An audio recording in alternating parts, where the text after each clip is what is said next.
things that are hidden behind.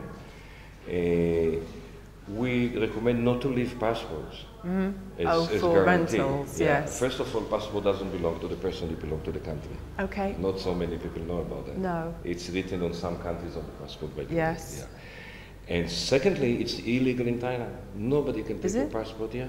Oh, yes, Yeah. I didn't know that. Even the police cannot take your passport. Only the court or immigration. Okay. Okay. So if you give it willingly, yes, it's legal. But why should you? Yes, indeed. I mean, give a copy. Yes, yes. Give the name of the hotel, the room number, a copy of your passport. That makes sense. Somebody doesn't want to give you, when you're signing a contract, whatever you're getting back from this contract.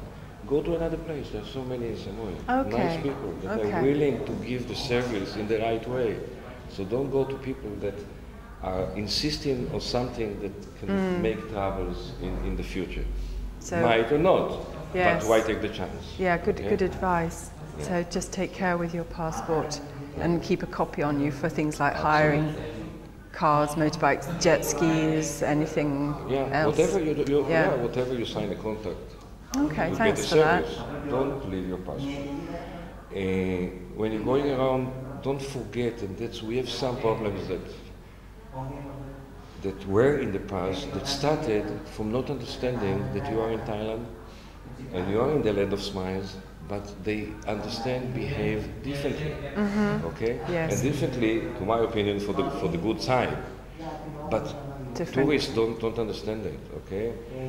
So some problems arise when the Thai people are offended from simple thing that the tourist doesn't know how to behave. Okay. Using the legs in the public places, yes, for example. Touching the head of the Thai.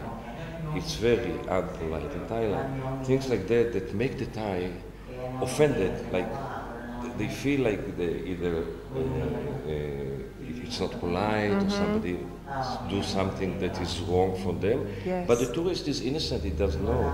So just read about it or ask about it and behave in Thailand the way that you should. Yes, that so will solve a lot of problems. A smile and smiling always. And if it all gets too much, count to 10 and keep smiling. Even if you are in a big problem and you're fighting, yes, keep smiling. That solves a lot of problems. Great, that's really good. Thank you for that, Erez. That was a fantastic background from Erez, and now I'm going to go and talk to one of the volunteers, Jeff, who's in the office today. So let's go and find Jeff. Okay, hello Jeff, nice to see you again. Thanks for your time. You're welcome. I understand you're a volunteer here for the Tourist Police. That's correct. So how long have you been doing that? I've been volunteering for over a year now. Have you? Yeah, really enjoy it. Some really interesting cases that we deal with. Yeah. And just the reward we get of helping people. And quite often when people come in and they're flustered, they've had problems, they haven't been able to speak it to anyone in their language. And I don't just mean their language, I mean in the mindset as well. Right. They'd come in here and we'd go and we'd greet them at the door, hello, how can we help you? And just the relief that we see in their face. It's very rewarding. Yeah, I can imagine. Yeah. So what's your background that made you feel confident enough to be able to volunteer in the first place? I guess the fact that I've traveled a lot through the world, and I know what it can be like when you're in a strange country, around strange cultures that you don't understand. Right. And it's just really important to be able to just communicate with somebody that has your mindset, has your language. Yeah. And from my own experience, I had some difficulties in India while I was traveling, and there was nobody there to help me. Okay. But I remember this little about 5 or 6 year old girl that finally came up to me and says, "Hello sir, are you lost?" And it's just the relief that came out of me right then. So I know the feeling. So that's what made you feel that you could come. And so how many shifts a week do you do? Right now just one, because I'm so busy with my work. Okay. But I'd love to be able to do more. But even that one is really important for the tourist police anyway, so it makes a lot of difference to them. Well, we build good relationships with the officers as well. Yeah. Because the officers do speak English just fine. We can communicate and build relationships with them, so that when we are out on cases, we can work well together and better assist tourists. Is it important? Do the volunteers need to be able to speak Thai? No, I don't speak very much Thai, and all right. I know enough that I can get the gist of what's going on. Yeah. quite often from just from the body language. More than anything, the people, yeah. You know what's happening. Yeah. And it's just a matter of diffusing situations quite often. Once you've diffused the situation, then you get people to negotiate.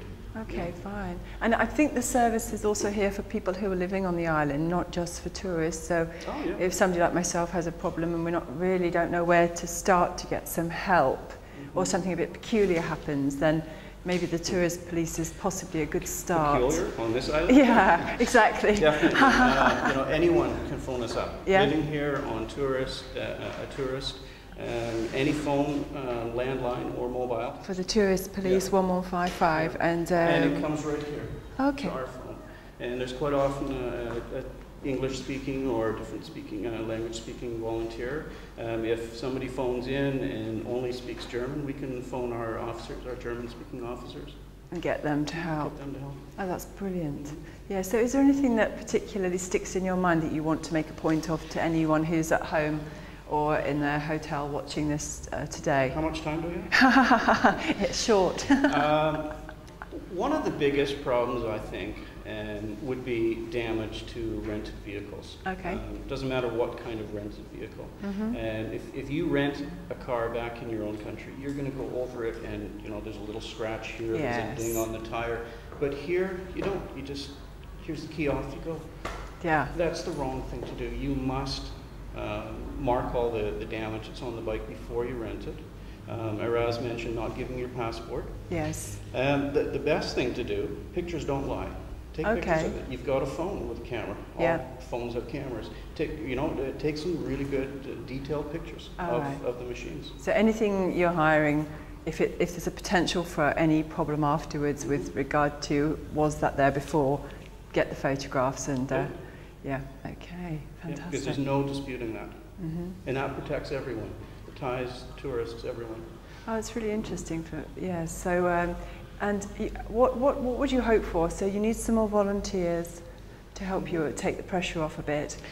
Well, not to take the pressure off, just to be able to offer more of a service to tourists. Okay. Because, you know, the tourist volunteers that we have right now, the volunteers can only do so much. Yeah, sure. There's 24 hours in a day.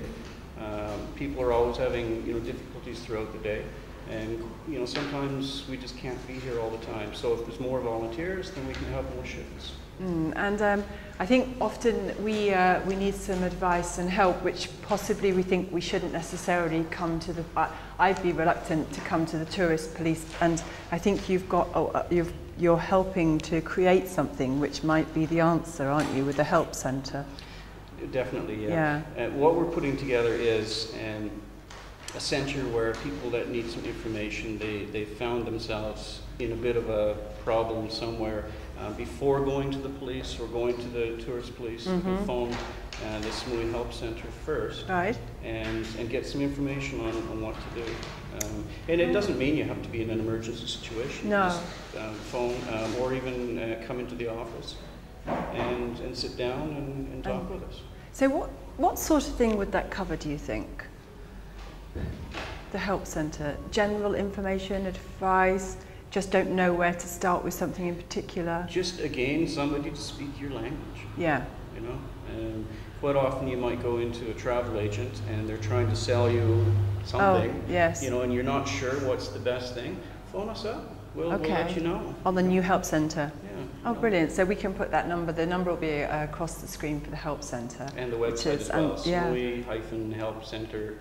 Samui-help-center.com. Well done. That's brilliant. Thanks, Jeff. Thank you very much indeed for your time. Yeah. Great. Thank you. Thanks, everyone. Thanks for watching another edition of Community Watch, and we're here with the Tourist Police. The telephone number to keep in your phone is 1155. Bye.